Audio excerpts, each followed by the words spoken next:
হাসিনা ইস্যুতে এবার ভোল বদল করল ভারত। ভারতের দায়িত্বশীল ব্যক্তিরা বলছেন, বাংলাদেশের রাজনীতিতে হাসিনার ফিরে আসার সম্ভাবনা নেই বললেই চলে। হাসিনা ছাড়াও আওয়ামী লীগের হাল ধরার মতো তার পরিবারে তেমন কোনো যোগ্য নেতা তৈরি হয়নি। হেভিওয়েট নেতাদেরও এই দলের সভাপতি হওয়ার মতো কোনো গ্রহণযোগ্যতা নেই। তাহলে কি শেষ হয়ে যাচ্ছে অন্যতম বৃহৎ এই রাজনৈতিক দলের ঐতিহ্য? হাসিনাকে উদ্ধার করতে কেন ভারত কোনো বিমান পাঠায়নি, এ নিয়ে চাঞ্চল্যকর একটি রিপোর্ট আজকে ফাঁস করা হবে। সকল খবরের আদ্যপান্ত জানতে ভিডিওটি শেষ পর্যন্ত দেখুন। বাংলাদেশে হাসিনার রাজনৈতিক প্রত্যাবর্তন নিয়ে বিবিসি বাংলাকে একটি মন্তব্য করেছেন পিনাক রঞ্জন চক্রবর্তী। আওয়ামী লীগ এবং হাসিনার বেশ ঘনিষ্ঠজন হিসেবেই পরিচিত তিনি। পিনাক রঞ্জন চক্রবর্তী বলেন, বাংলাদেশের রাজনীতিতে হাসিনার ফিরে আসাটা শুধু কঠিন নয়, খুবই কঠিন। এখনও আওয়ামী লীগের বিরুদ্ধে বাংলাদেশের ক্ষোভ বিক্ষোভ চলছেই। শেখ হাসিনার বয়স আজকে থেকে 10 বছর কম হলে হয়তোবা মনে করা যেত তিনি দেশে ফিরে দলের হাল ধরবেন, কিন্তু এই মুহূর্তে সেটা প্রায় অসম্ভবই বলে মনে হচ্ছে। হাসিনার বয়স এখন 77 বছর। ভারতের বিশ্লেষকরা বলছেন, বাংলাদেশে আওয়ামী লীগের জনপ্রিয়তা এখন যে পর্যায়ে আছে তাতে জনগণের আস্থা ফিরতে কমপক্ষে 10 বছর সময় লাগতে পারে। হাসিনার বয়স তখন হবে 87 বছর। এরপর হাসিনা সহ তাদের আওয়ামী লীগের নেতাদের বিরুদ্ধে যে পরিমাণ মামলা হয়েছে, তাদের স্বাভাবিক প্রক্রিয়ায় ওইসব মামলা থেকে ক্লিন চিট মিলতে আরও 1 দশক পেরিয়ে যেতে পারে। সুতরাং শতবর্ষী হাসিনা তখন দলের হাল ধরতে কতটুকু সক্ষম হবেন, সেটাই মুখ্য প্রশ্ন হয়ে দাঁড়িয়েছে। সেই বিবেচনায় বাংলাদেশের রাজনীতিতে হাসিনার প্রত্যাবর্তন সম্ভব হবে না। আওয়ামী লীগের উচ্চ পদের নেতারাও বর্ষিয়ান দলের শীর্ষ পদের জন্য কারো তেমন গ্রহণযোগ্যতা নেই। তাছাড়া এই দলটি এখনও তাদের শীর্ষ পদে পরিবারতন্ত্রের বাইরে যেতে পারেননি। ফলে সিনিয়র নেতাদের এই দলের শীর্ষ পদে বসা দিবাস্বপ্নের মতোই। শেখ হাসিনার মেয়ে সাইমা ওয়াজেদ পুতুল ব্রিটিশ পাসপোর্টধারী। গত 15 বছর ধরে তিনি মায়ের সঙ্গে থাকলেও তার রাজনৈতিক প্রজ্ঞা নিয়ে যথেষ্ট সন্দেহ আছে। ছেলে সজীব ওয়াজেদ জয় আওয়ামী লীগের প্রধান হওয়ার মতো কোনো কারিশমা দেখাতে পারেননি। সুতরাং সেখানে আস্থার সংকটই আছে। 69 বছর বয়সী শেখ রেহানারও রাজনৈতিক ব্যাকগ্রাউন্ড শক্ত না। এই পরিবারের বাকিরা আছেন রাজনীতির মাঠে, তাদের চলাফেরা একেবারেই সীমিত।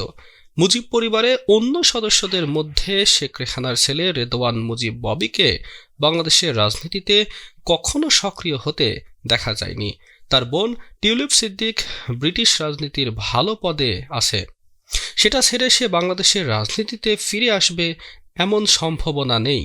শেখ হেলাল শেখ তন্ময় মামলার বোঝা নিয়ে মাথায় নিয়ে এখন তারা পলাতক আছেন।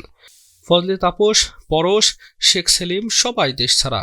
সব মিলিয়ে রাজনীতিতে শেখ পরিবারের ফেরায় যেখানে কঠিন কর্ম, সেখানে হাসিনার ফেরার বিষয়টিকে যুক্তিসঙ্গত বলে মনে করছেন না অধিকাংশ ভারতীয় বিশ্লেষকরা। এদিকে ছাত্র জনতার গণ অভ্যুত্থানের মুখে দেশ ছেড়ে পালাতে হয়েছে শেখ হাসিনাকে। ওই সময় জীবন বাঁচাতে বন্ধুপ্রতিম ভারতকে বিমান পাঠাতে বারবার অনুরোধ করেছিলেন তিনি, কিন্তু শেখ হাসিনার অনুরোধ প্রত্যাখ্যান করেছিল ভারত। প্রশ্ন উঠছে, কেন এমন সিদ্ধান্ত নিয়েছিল মোদী সরকার? ওই দিন দুপুর পর্যন্ত দফায় দফায় নিরাপত্তা চেয়ে ভারতীয় কর্মকর্তাদের সঙ্গে কথা বলেছেন শেখ হাসিনা। ভারতীয় কর্মকর্তাদের তিনি জানান, ঢাকার পরিস্থিতি তার জন্য মোটেও নিরাপদ নয় এবং প্রাণে বাঁচতে তাকে দেশ ছাড়তেই হবে।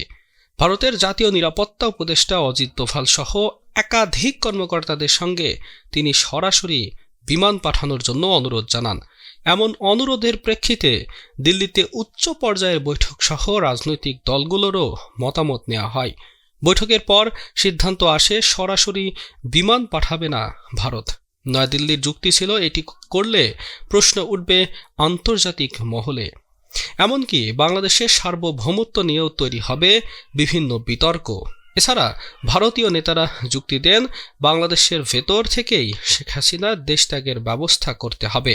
এতে করে দায়িত্ব বাংলাদেশ সরকারের ওপরই বর্তাবে, সরাসরি কোনো দায় বর্তাবে না ভারতের ওপর। অন্যদিকে রাজধানী ঢাকায় তখন চরম উত্তেজনা বিরাজ করছে। সেনাবাহিনীও জনতার চাপ সামলাতে আর পারছে না। পরিস্থিতি মোকাবেলায় বড় ধরনের প্রাণহানির আশঙ্কা দেখা দিচ্ছে।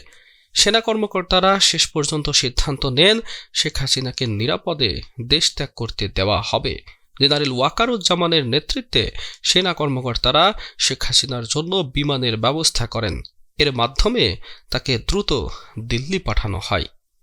বিশ্লেষকরা বলছেন, ভবিষ্যৎ রাজনীতির কথা ভেবে এই সিদ্ধান্ত নিয়েছে মোদী সরকার। একটি দেশ থেকে দ্বিতীয় আরেকটি দেশ ক্ষমতাচ্যুত কোনো প্রধানমন্ত্রীকে নিরাপত্তার নামে উদ্ধার করলে দেশটি স্বাধীন এবং সার্বভৌমত্ব নিয়ে প্রশ্ন উঠবে।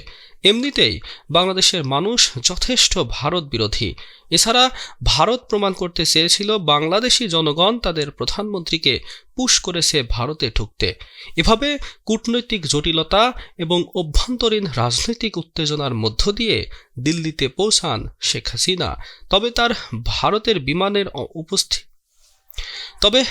বিমানের অনুপস্থিতি এবং তাদের সিদ্ধান্ত নিয়ে আলোচনা এখনও থামেনি। এটি কি শুধুই কূটনৈতিক কৌশল, নাকি আরও গভীরে কোনো ষড়যন্ত্র আছে?